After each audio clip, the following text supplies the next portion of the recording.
নমস্কার, আদাব। আমি অনুপ সোনি, ক্রাইম পেট্রোল দস্তাকে আপনাদের সবাইকে স্বাগত জানাই। আজ আমরা আপনাদের দেখাচ্ছি বারাসাত এলাকার সম্ভ্রান্ত একজন কৃষক মধুসূদন বাগচির কেসের দ্বিতীয় তথা শেষ ভাগ। হ্যালো হ্যালো অপর্ণা, ওখানে সব ঠিক আছে তো? অমিত, এখানের অবস্থা খুব খারাপ। তোমরা কি করেছো?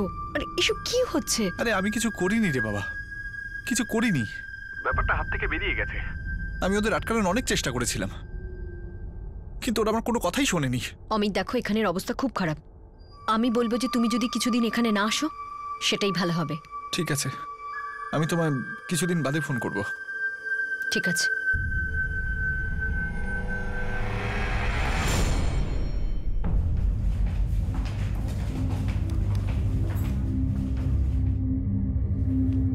কে ছিল লোকটা?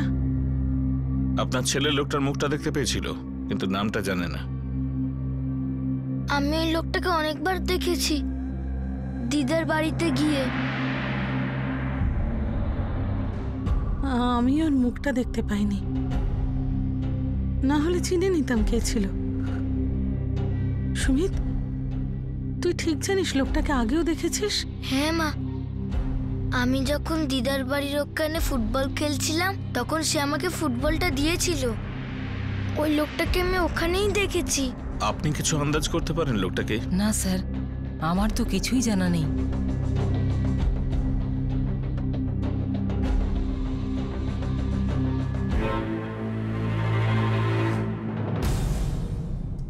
এনার শ্বাসনালী পুরোপুরি ফেটে গিয়েছে, ছুরি দিয়ে আঘাত করা হয়েছে। বডি বাড়ির লোককে দেওয়া যেতে পারে? আজ সন্ধ্যের মধ্যে বডি দেওয়া যেতে পারে।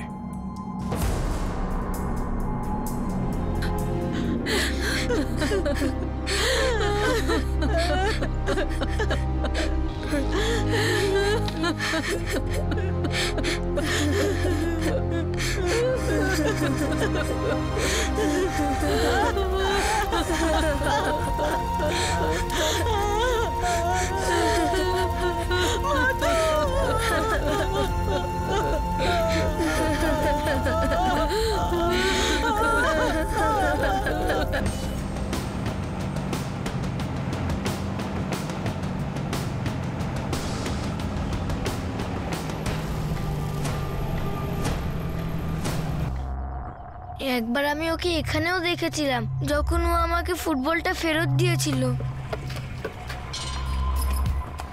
থ্যাংক ইউ কাকা। আর দু একবার তো আমি আমার দিদার বাড়ির সামনে থেকে যেতে দেখেছি ওকে।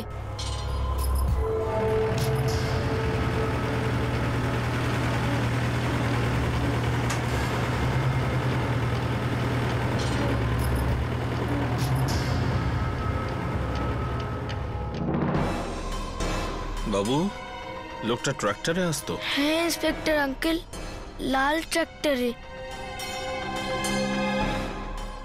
ওর কাছে ট্রাক্টর আছে মানে এও চাষি হতে পারে। আর এই গ্রামেরই হওয়ার ফুল চান্সেস রয়েছে।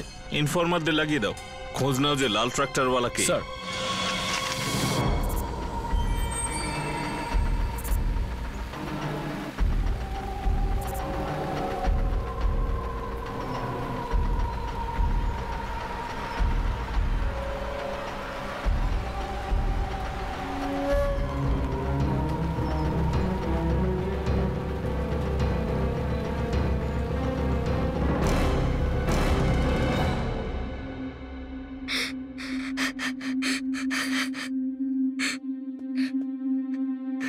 মা,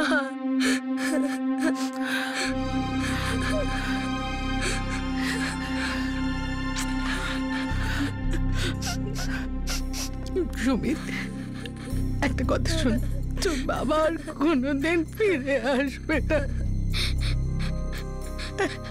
এখন শুধু তুই আর আমি, শুধু আমরা দুজন।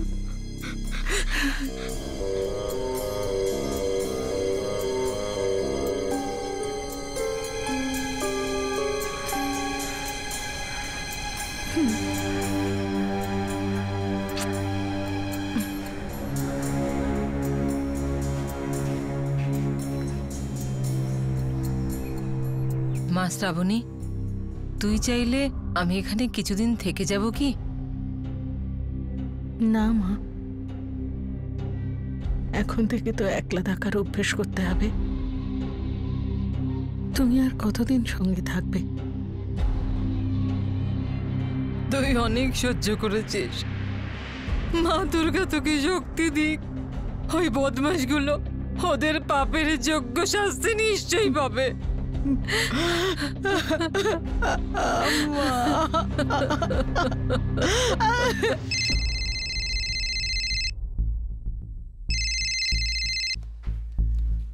হ্যাঁ মোহিত, বল কি খবর? স্যার, এই গ্রামে অনেকগুলো চাষি রয়েছে আর অনেকের কাছেই ট্র্যাক্টর আছে। লাল ট্র্যাক্টর কজনের কাছে আছে? অনেকেরই আছে স্যার। এই বাজে খবরটা দেওয়ার জন্য তুই ফোন করেছিস আমায়? ঝটপট আমায় আসল খবরটা বল। স্যার, মধুসূদন বাগচির কেসের সঙ্গে এই খবরের কোনো যোগাযোগ আছে কিনা সেটা বলতে পারবো না। খবরটা কি? খবরটা হলো যে গত 15ই জুন থেকে একটা চাষিকে এই গ্রামে দেখতে পাওয়া যাচ্ছে না। 15ই জুন? আর সেই রাতেই বাগচি খুন হয়েছিল। নামটা বল। অমিত চন্দ্র সেন, এই গ্রামেই থাকে।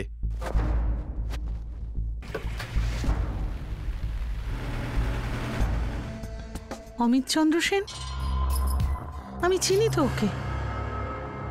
ও আমার বাপের বাড়ি বেহালারই ছেলে। অমিত তো আমাদের বাড়ির দুটো বাড়ি পরেই থাকে। অমিতের আপনার স্বামীর সঙ্গে কি সম্পর্ক? কিছুই না স্যার, এমন কিছু না যেটা আমি জানি। ও তো চালের চাষ করে, পয়সাওয়ালা। ওর আমার স্বামীর সঙ্গে কি সম্পর্ক হতে পারে?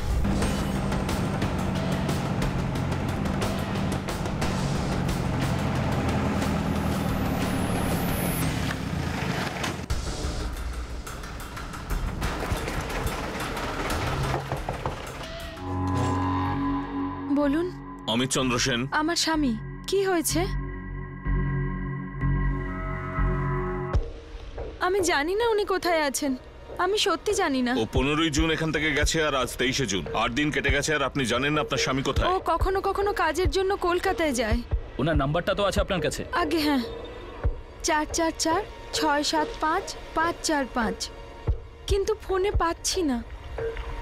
সুইচ অফ করে রেখেছে। মৌসুমী দেবী, আপনার স্বামীর একটা ফটো চাই।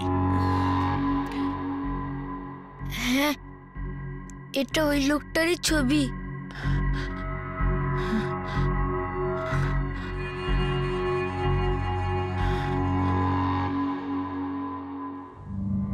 শ্রাবণী, মনে করে দেখুন কি কানেকশন হতে পারে অমিতের আপনার স্বামীর সঙ্গে। ও কিন্তু বাকিদের আপনার উপর হামলা করা থেকে আটকাচ্ছিল।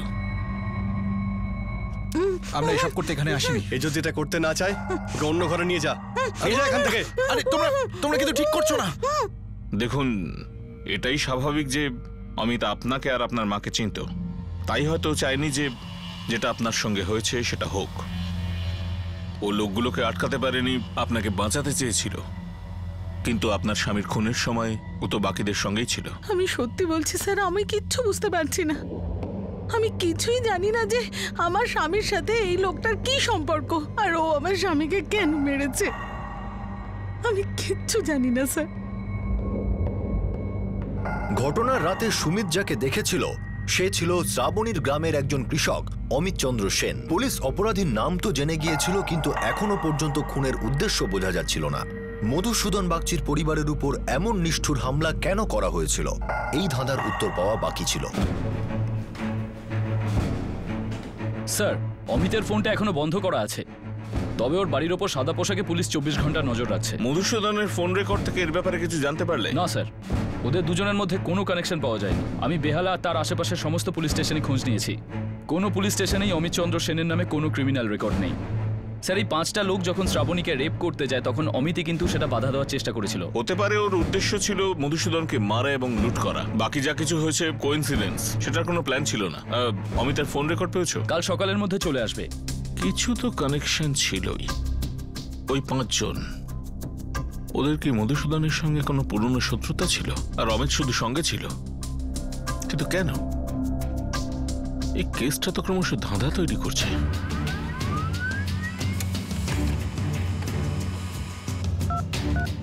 The number you have dialed is currently switched off. যে নম্বরটি আপনি ডায়াল করেছেন সেটি এখন বন্ধ রয়েছে।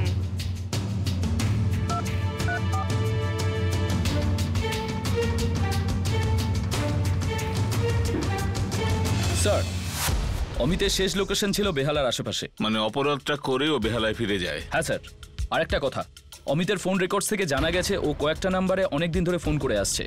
444890 394, 44762134, 4440987889, 44769823, 44768988 স্যার। 5টা নাম্বার। মানে এই অপরাধে অমিতের সঙ্গে আরো 5 জন ছিল। এই 5 জন কারা? পঙ্কজ চৌধুরী, শ্যামল দাশগুপ্ত, নারায়ণ দেব, রঞ্জন বসু আর কমল ঘোষ। এদের কোনো ক্রিমিনাল হিস্ট্রি? এরা 5 জনই হিস্ট্রি শুটার স্যার। আমরা আশেপাশের সমস্ত পুলিশ স্টেশনে খোঁজ নিয়েছি। পঙ্কজ চৌধুরী আর শ্যামল দাশগুপ্তর নাম চাঁদপুর পুলিশ স্টেশনের ডায়েরিতে আছে। নারায়ণ দেব আর রঞ্জন বসু এই দুজনের নাম রায়গাছি পুলিশ স্টেশনের ডায়েরিতে আছে। আর কমল ঘোষের নাম বিরাটি থানার ডায়েরিতে আছে। বারাসাত, বেহালা, চাঁদপুর, বিরাটি, রায়গাছি, এই 5টা জায়গার মধ্যে কি কানেকশন থাকতে পারে? সেটা তো জানতে পারিনি, কিন্তু একটা নাম্বার আছে 4441234435। এই নাম্বারে অমিত গত 3 মাস ধরে কন্টিনিউয়াস ফোন করে গেছে। এই নাম্বারটা এখন বন্ধ, কিন্তু এই ফোনে লাস্ট কল ঘটনা ঘটার 2 দিন আগে 8ই জুন করা হয়েছিল। আর সবচেয়ে আশ্চর্যের বিষয় হলো এই নাম্বারটা অমিত চন্দ্র সেনের নামে রেজিস্টার করা। অমিত নিজের নাম্বারই 3 মাসে এতবার ফোন করবে কেন? স্যার খুব পরিষ্কার, এই নাম্বারটা অমিত নিজের নামে নিয়েছে ঠিকই, কিন্তু এই নাম্বারটা অন্য কেউ ইউজ করছে। আর সবচেয়ে অদ্ভুত ব্যাপার হলো স্যার, এই নাম্বারে যখনই কথা বলা হয়েছে এর লোকেশন ছিল বারাসাত, তাও মধুসূদন বাগচির বাড়িতে।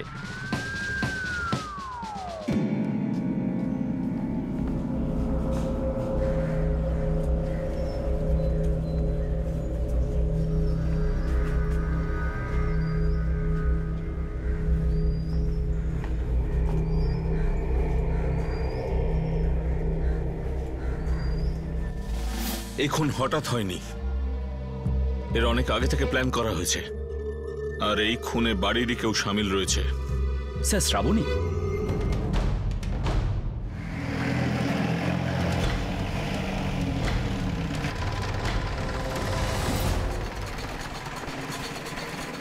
কি? হ্যাঁ, গত 3 মাস ধরে অমিত চন্দ্র সেন আপনারই বাড়ির কারোর সঙ্গে কথা বলছিল। আপনি কি বলতে চাইছেন?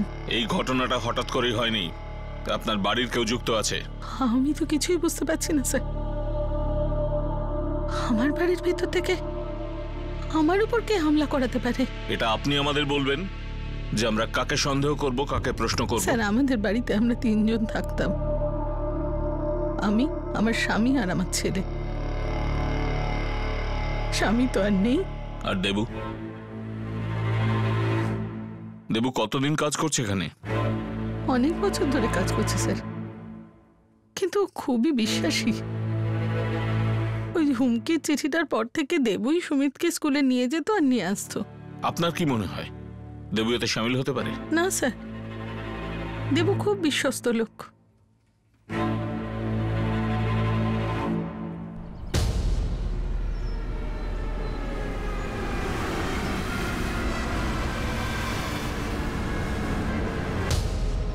কেউ তো আছে যার বিশ্বস্ততায় সন্দেহ করা যায়, কেউ তো আছে যে ঘর শত্রু বিভীষণ। স্যার অমিত যে নাম্বারে কল করতো সিমটা ও কিনেছিল, কিন্তু ফোনটা তো কারোর না কারোর কাছে আছে, হয়তো সেটা এখনো ইউজ করা হচ্ছে, আর সেটাই আমাদের জটটা খুলতে পারে। ফোনের IMEI নাম্বার ট্র্যাক করো, হতে পারে কোনো সূত্র পাওয়া যাবে। স্যার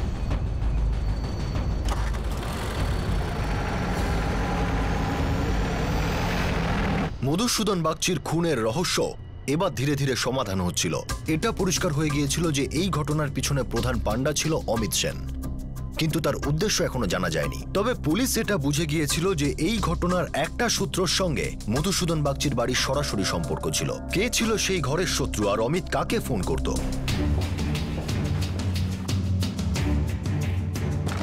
স্যার অমিত সেনের কল অপর্ণা দত্ত নামে এক মহিলার ফোনে আসতো। এই অপর্ণা দত্তকে? বেহালাতে থাকে, অমিতের বাড়ির পাশে। শ্রাবণীর বাপের বাড়ি? অপর্ণা দত্ত? ও তো আমার বন্ধু স্যার, আমার বাপের বাড়ির পাড়াতেই থাকে। ওকে এখানে প্রায়ই আসতো? হ্যাঁ, প্রায়ই আসতো। আপনার স্বামীর মৃত্যুর পর ও এখানে আসেনি? ও ফোন করেছিল, ও কোথাও বাইরে গেছে। আপনার স্বামীর সঙ্গে ওর কোনো সম্পর্ক ছিল? না sir. Thank you. Shraboni Aparna এসবের সঙ্গে যুক্ত আছে নাকি? পুলিশ ওর নাম কেন নিচ্ছে? আমি কি করে জানবো মা পুলিশ ওর নাম কেন নিচ্ছে?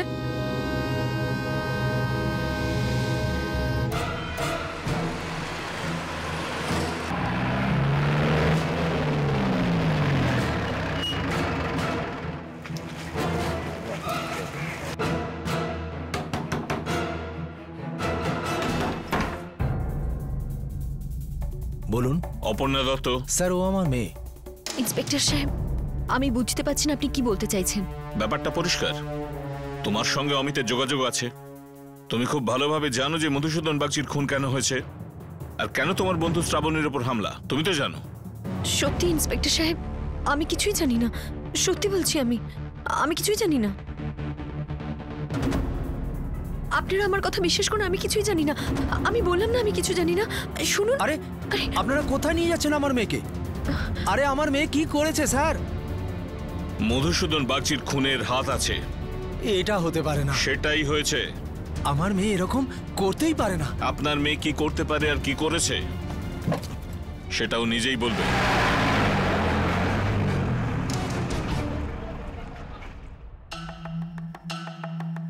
তুমি নিজে বলবে নাকি আমাকেই মুখ খোলাতে হবে? হ্যাঁ, একটা সিম কার্ড অমিতের নামে কেনা হয়েছে, যেটা ব্যবহার করো তুমি। আর ওই নাম্বার দিয়ে অমিতের সঙ্গে তোমার কথা হয় যখন তুমি বারাসাতে থাকো শ্রাবণীর বাড়িতে। আর এই ব্যাপারটা চলেছে পুরো 3 মাস ধরে। এই যে এই হলো কল রেকর্ড। মধুসূদনের খুনের পর অমিতের সঙ্গে তোমার কথা হয়েছে এবং হচ্ছে। আর ওই 5 জন যারা এই অপরাধে সামিল, সবকটা অপরাধী। ওরা এবার তোমাদের দুজনের খুঁটি। এই ষড়যন্ত্রটা তোমার আর অমিতের, আর এই কথার পোক্ত প্রমাণ আছে। এখন তোমার কাছে দুটো রাস্তাই খোলা। আমাদের সবকিছু সত্যি বলো। এই প্ল্যানিং কে, কবে আর কেন করে? মার্ডার কেন হয়েছিল? অমিত কোথায়? আর দ্বিতীয় রাস্তা, সরি অপর্ণা, আর কোনো রাস্তা নেই। তুমি চুপ করে থাকলেও অমিতকে আমরা ঠিক খুঁজে বার করব, এখান থেকে হোক বা ওখান থেকে।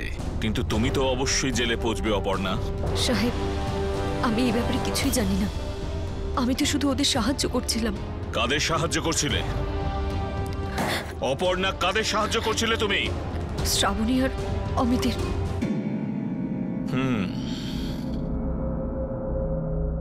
শ্রাবণীর ওপর আমার প্রথম থেকেই সন্দেহ। চলো তুমি বরং আমাদের স্টোরিটা বলো, আমাদের টাইম বাঁচবে। তাড়াতাড়ি। সাহেব, কয়েক বছর ধরে শ্রাবণী বেহালায় আসা যাওয়া করত, ওর মার দেখাশোনা করতে। তারপর?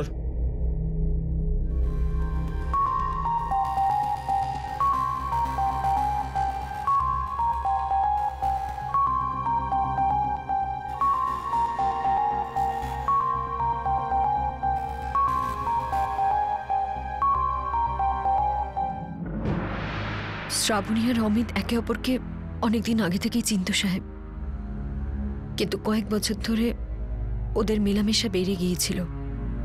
একে অপরকে পছন্দ করত, বা এটাও বলা যায় যে দেখা করার সুযোগ খুঁজত।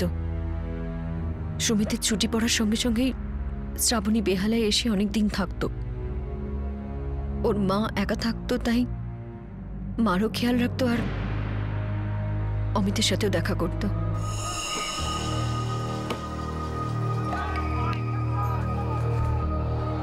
আমি একটু ঘুমোচ্ছি, 2 ঘন্টা পরে আমাকে একটু ডেকে দিস। হ্যাঁ ঠিক আছে মা। মা বল। আমি না একটু বাজার থেকে আসছি। আচ্ছা ঠিক আছে, যা। সুমিত, আমি বাজারে যাচ্ছি, দিদুনকে একলা রেখে কোথাও যাবি না, ঠিক আছে? ঠিক আছে মা।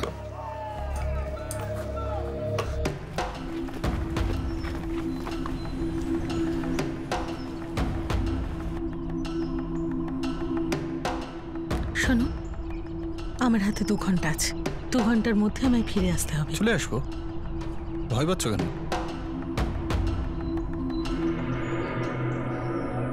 ব্যাপারটা এত দূর গড়িয়েছিল যে ওরা একে অপরকে ছাড়া থাকতেই পারতো না।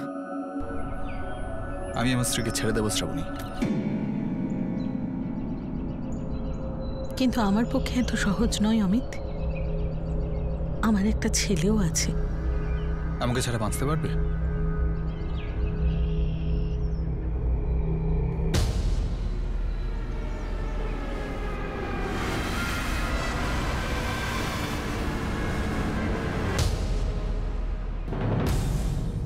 একদিন হঠাৎই শ্রাবণীর স্বামী বেহালায় চলে আসে। উনি এসে জানতে পারেন যে শ্রাবণী বাজারে গেছে। উনিও বাজারের দিকে যান, আর সেদিনই উনি শ্রাবণী আর অমিতকে একসাথে দেখে ফেলে। লজ্জা শরমের মাথা খেয়ে বেরোছো তাই না? তাও একটা 7 বছরের ছোট ছেলের সাথে। ছি! আরে তোমার একটা 11 বছরের ছেলে আছে, সেটা তো মাথায় রাখা উচিত ছিল। আরে এমন কি পিরিত উঠলে তোমার যে ওর প্রেমে পড়লে? আমার ভুল হয়ে গেছে, আমায় ক্ষমা করে দাও। ক্ষমা করে দেবো তোমায়? শোনো, আজকের পর এ বাড়ি থেকে তোমার বেরোনো বন্ধ। এমনকি মাকে দেখতেও তুমি যাবে না। ওই তোমার বন্ধু আছে না অপর্ণা, ওকে বলবে তোমার মায়ের খেয়াল রাখতে। যত টাকা লাগে আমি দেব, কিন্তু তুমি এই বাড়ি থেকে বেরোবে না।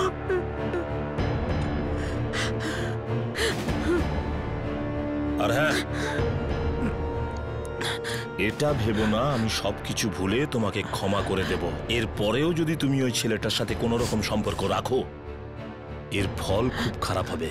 বিহায়া, নিজের মান সম্মান তো খুইয়ে এসছিস, কিন্তু এই গ্রামে আমার মান সম্মান আছে, একটা নাম আছে আমার। তাই তোকে ভালোভাবে বোঝাচ্ছি, নিজের গন্ডি পেরোস না।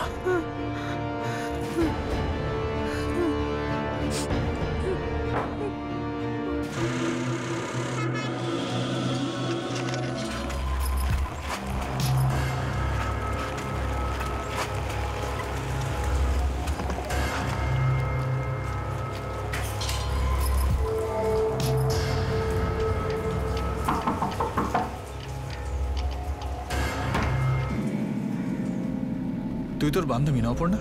দেখো অমিত, আমি বন্ধু বলেই বলছি। তুমি বিবাহিত আর ওরও একটা সংসার আছে, ওর একটা বাচ্চা আছে। আমার কথা শুনো, ওর জীবনটা নষ্ট করো না, ভুলে যাও। আর আমার ভালোবাসা, আমি ওকে খুব ভালোবাসি অপর্ণা। তুমি ওকে ভালোবাসো তাই ওর স্বামী ওকে ছেড়ে দেবে নাকি? ভালোবাসি। অপর্ণা, তুই সাহায্য করলে কিছু একটা হতে পারে। কি হতে পারে? আমি কি করতে পারি অমিত? শ্রাবণীর বড়কে বাড়ির বাইরে বেরোতে দিচ্ছে না। তুই তোর বান্ধবী, ওর মায়ের খেয়াল রাখিস, তুই তোর বাড়ি যেতে পারিস। আর তাতে কি হবে?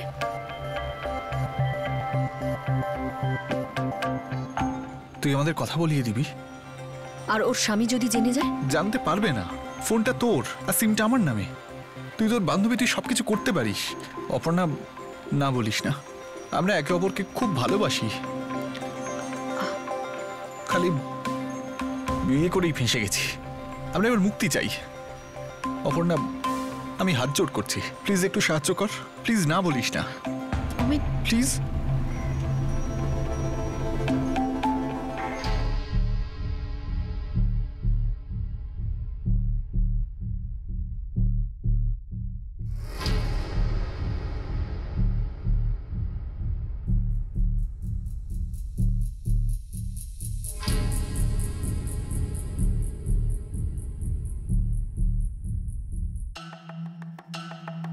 আর তুমি ওদের দুজনের মধ্যে কথাবার্তার চ্যানেল খুলে দিলে। শ্রাবণীর বাড়িতে আসা যাওয়া করো, কে তোমাকে সন্দেহ করবে, তাই তো? এখন তুমি বলো, মার্ডারের প্ল্যানিং কি করে হয়েছিল আর তাতে তোমার কি রোল ছিল? না সাহেব, এই মার্ডারের ব্যাপারে আমি কিছুই জানতাম না। আমি তো শুধু ওদের দুজনকে ফোনে কথা বলিয়ে দিতাম। আর আমি তো সবকিছু মার্ডার হয়ে যাবার পরে জানতে পেরেছি। আর আমি সব জানতে পারার পরে ভীষণ ভয় পেয়ে গিয়েছিলাম সাহেব। আমি জানতাম যে আমিও ফেঁসে যাব, তাই তো আমি শ্রাবণীর সাথে দেখা করতেও আসিনি। এই সময় অমিত কোথায়? আমি জানি না সাহেব। মিথ্যে বলছো, তুমি ভালোভাবেই জানো অমিত কোথায় লুকিয়ে আছে। এই দেখো, তুমি অমিতের সঙ্গে কথা বলেছো, ও বিভিন্ন নম্বর থেকে তোমাকে ফোন করেছে, আর সেগুলো এখন সব সুইচ অফ। তবে আমরা জানি যে ওই সমস্ত নম্বরগুলো অমিতেরই। দেখো অপর্ণা, আমাদের অমিতকে চাই যে কোনো মূল্যে। শ্রাবণীকে আমরা দেখছি, আর ফাঁসবে তুমি। 4-5 বছরের জেল তো হবেই, তোমার বাঁচার কোনো রাস্তা নেই।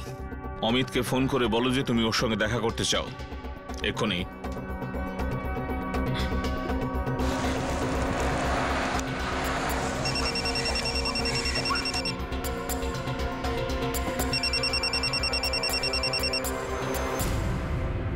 হ্যালো, আমি অপর্ণা বলছি অমিত। তোমার সাথে দেখা করতে চাই। কি হয়েছে, সব ঠিক আছে তো?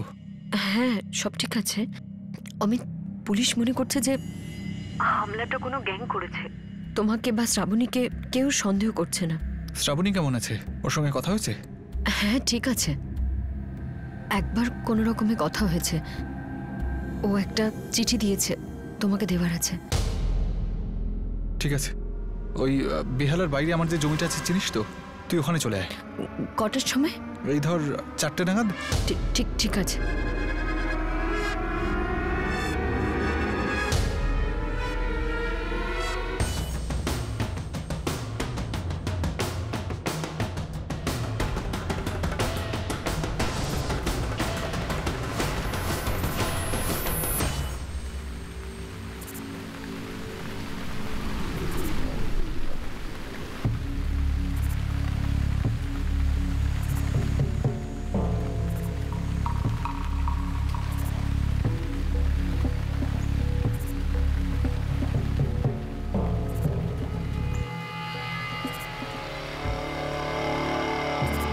যখন অপর্ণা স্টোরি শোনাচ্ছিল তখন আমার সন্দেহ হচ্ছিল যে ও অমিত আর শ্রাবণের প্রেম কাহিনী বানাচ্ছে, কিন্তু যেই অমিত চিঠির কথা শুনেই হ্যাঁ বলল তখনই বুঝে গেছি যে ও মিথ্যে বলছে না। অদ্ভুত জগৎ স্যার, কোনো স্ত্রী তার স্বামীকে নিজের রাস্তা থেকে সরানোর জন্য এতটাও নিচে নামতে পারে?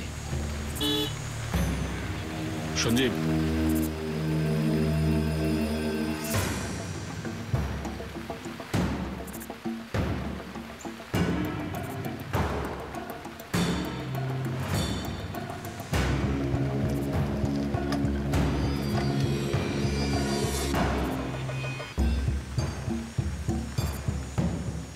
দে তাড়াতাড়ি চিঠিটা দে। শ্রাবণী কেমন আছে? তোর সঙ্গে কথা হয়েছে? ও কি বললো? আরে বলবি তো কি বললো? আরে কিছু বলবি তো। অপর্ণা কি হয়েছে? এদিক ওদিক কি দেখছিস তুই?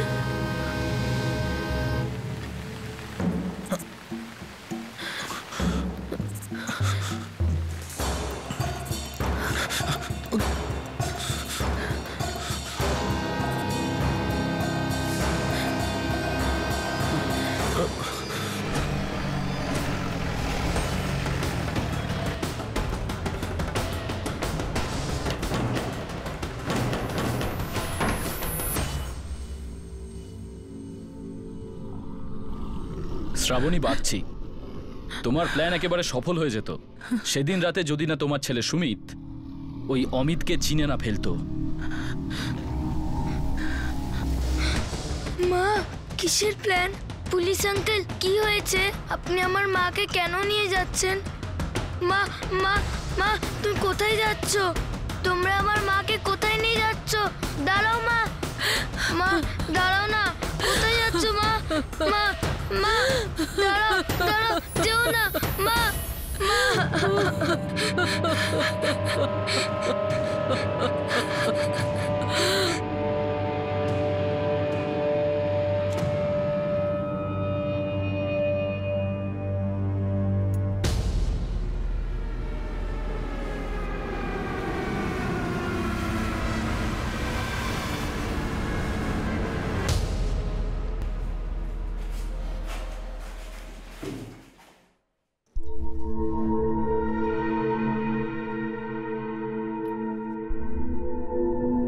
হুমকি দেওয়া চিঠি, 50,000 টাকার ডিমান্ড, এসব মধুসূদনকে রাস্তা থেকে সরানোর প্ল্যানকে ঢাকা দেওয়ার একটা চেষ্টা।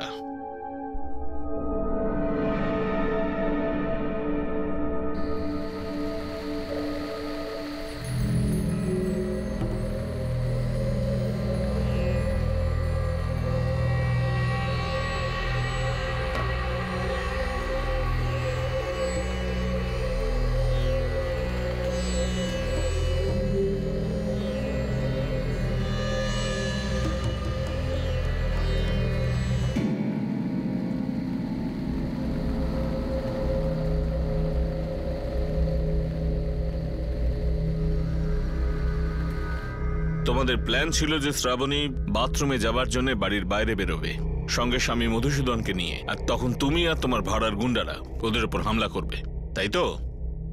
বুঝতে কোনো ভুল হয়নি তো আমার? ঠিক আছে। শ্রাবণী, আমায় ভুল বোঝো না। যদি দুজনকে একসঙ্গে থাকতে হয় তাহলে এটাই একমাত্র রাস্তা। বুঝতে পারছি। তবে 15ই জুলাই রাত্রি 2:30টায় ওকে বাইরে নিয়ে এসো, আমরা ওখানেই অপেক্ষা করব। ঠিক আছে। যেমন ভাবে পারো মধুসূদনকে নিজের সঙ্গে নিয়ে আসবে। ও যেন বুঝতে না পারে তুমি এই ব্যাপারটার মধ্যে আছো। বাকিটা আমি বুঝে নেব।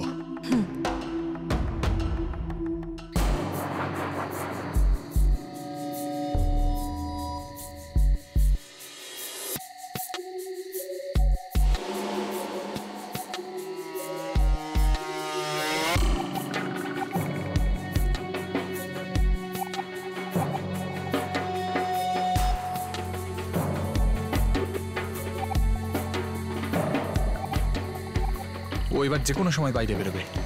চলো।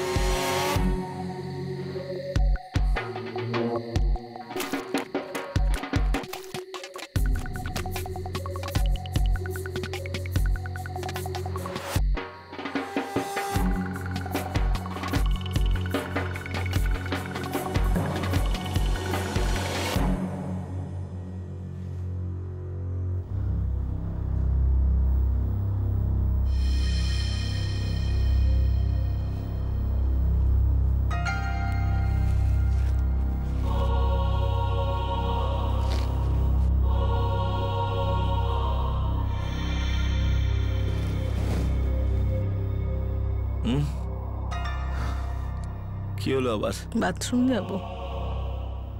তুমি যাবে সঙ্গে? হ্যাঁ চলো।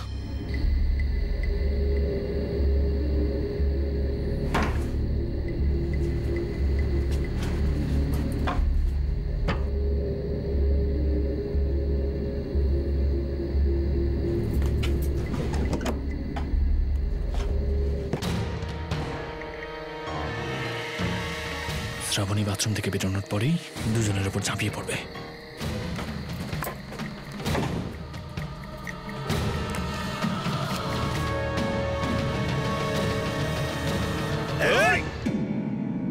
সবকিছু পারফেক্ট প্ল্যান মতন চলছিল, কিন্তু তোমার ওই ভাড়ার গুন্ডারা ওরাই শেষ পর্যন্ত ছুরিটা মারলো, তোমার সঙ্গেই বেইমানি করলো।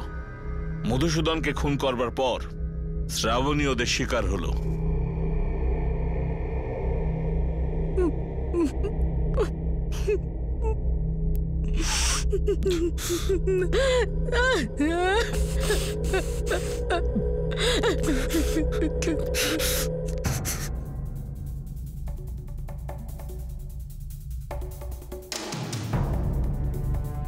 তোমাদের প্রত্যেককে আমি 15,000 টাকা করে দেব, আর বাড়িতে যা জিনিসপত্র পাবে সেসব তোমাদের। আমি শুধু মধুসূদন বাগচিকে আমার রাস্তা থেকে সরাতে চাই। ঠিক আছে, বলো কাজটা কবে করতে হবে? 1 সপ্তাহ পরে। চলো চলো এখান থেকে চাই, যদি কেউ এসে যায়। এবার দাঁড়া, এখন একটা কাজ বাকি আছে। কি?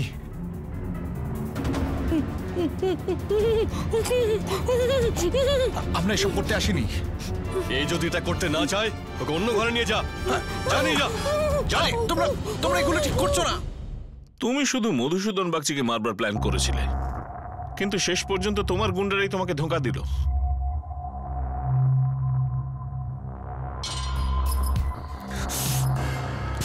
আরে জানোয়ার, আমি তোকে ভরসা করেছিলাম, আর তুই আমার সঙ্গে বেইমানি করলি। ওই মেয়েটাকে আমার বিয়ে করার কথা ছিল, আর তুই। আব্বে শোন, ভেতরে জহর হয়ে গেছে, এখন তো শুধু একটাকে মেরেছি। তুই যদি বেশি বাড়াবাড়ি করিস না তাহলে তোকেও এখানে পুঁতে দেবো, বুঝলি? আমার তাতে কিচ্ছু যায় আসে না।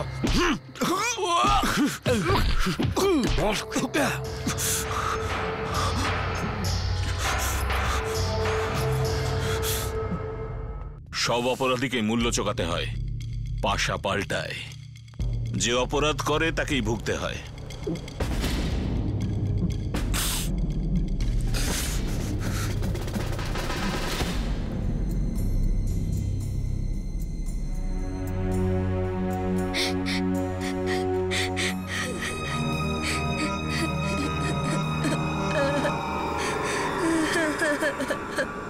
একটা অবৈধ সম্পর্ক যার থেকে জন্ম নিল অপরাধের ষড়যন্ত্র। খুব বুদ্ধি করে সমস্ত প্ল্যান করা হয়েছিল। প্রথমে হুমকি চিঠি এলো, যাতে একটা বড় অঙ্কের টাকা চাওয়া হলো, যেই টাকা কেউ নিতে এলো না, যাতে এটা মনে হয় যে এই কাজটা মুক্তিপণ আদায়কারী কোনো দলের কাজ। যদিও এই কাজের একটাই উদ্দেশ্য ছিল, বিয়ের বন্ধনে আটকে পড়া একজন মহিলা নিজের স্বামীকে পথ থেকে সরাতে চাইছিল। কিন্তু যে অপরাধীদের ভাড়া করে আনা হয়েছিল তারা আরেকটা ঘৃণ্য অপরাধ করে বসলো। এই অপরাধটা হয়তো চাপাই পড়ে যেত যদি না মধুসূদনের ছেলে একজন অপরাধীকে চিনে ফেলত। যে 5 জন দাগী আসামি এই অপরাধে যুক্ত ছিল, শ্রাবণী আর অমিত গ্রেপ্তার হওয়ার কিছুদিন পরেই তারাও ধরা পড়ে যায়। ওই 5 জনকে আইপিসির 396 নম্বর ধারা অর্থাৎ খুন এবং ডাকাতি, আর আইপিসির ধারা 376 সাবসেকশন 2 অনুযায়ী গণধর্ষণের জন্য গ্রেফতার করা হয়েছে। অমিত আর শ্রাবণীর বিরুদ্ধে আইপিসির 396 নম্বর ধারা অর্থাৎ খুন আর ডাকাতি, আর আইপিসির ধারা 120B মানে ক্রিমিনাল কনস্পিরেসি অনুযায়ী চার্জ গঠন করা হয়েছে। এই কেসের চার্জশিট কোর্টে জমা দেওয়া হয়েছে আর সমস্ত অপরাধী এখন কারাগারে রয়েছে। অমিতা শ্রাবণীর জামিনের আবেদন খারিজ করে দেওয়া হয়েছে আর এখন এই কেস আদালতের বিচারাধীন। ক্রাইম নেভার পেজ, অপরাধী কখনো ছাড়া পায় না, আর প্রত্যেকটা অপরাধ এটা প্রমাণ করে যে মূল্য ঠিক দিতেই হয়। কিন্তু অপরাধের চোরাবালিতে নামা প্রত্যেকটা ব্যক্তি এই ভুল ধারণা নিয়েই বাঁচে যে তার প্ল্যানিং পারফেক্ট। আপনাদের সাথে আবার দেখা হবে ক্রাইম পেট্রোল দাস থেকে আরো একটা নতুন কেস নিয়ে।